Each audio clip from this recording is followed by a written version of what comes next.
But it's more complicated than that. And this is why people distrust government, because you're unwilling to have these conversations. And go home, ask your Democrat young mothers, your Republican young mothers, if they're vaccinating their kid for hepatitis B, and they're like, well, what do I have to do it on day one? It's this precious little baby. Is there science to say you shouldn't do it? Probably not, but it's my kid.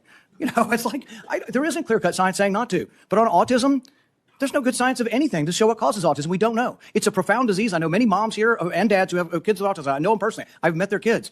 But the thing is they saw their kids developing completely normal, maybe speaking 100 words go to no words at about 15 months of age. Now, there isn't proof. There isn't proof that the vaccines cause it. That's true. There isn't proof that it causes it. But we don't know what causes it yet, so shouldn't we be at least open-minded? We take 72 vaccines.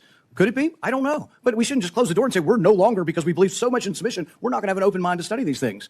And so it's sort of this crazy notion. Schizophrenia, I would put in the same notion. You have a kid who's completely normal to 18 or 19, and their brain goes haywire. How does that happen? It's the most bizarre disease. Shouldn't we be open? Could it be our food? It might be vaccines, it might be our food, but autism is more common. I don't know about the schizophrenia statistics, but autism is more common. Shouldn't we want to be open-minded? Instead, we're so close-minded and we're so consensus-driven that the science says this. Well, science doesn't say anything. Science is a dispute, and 10 years from now, we could all be wrong.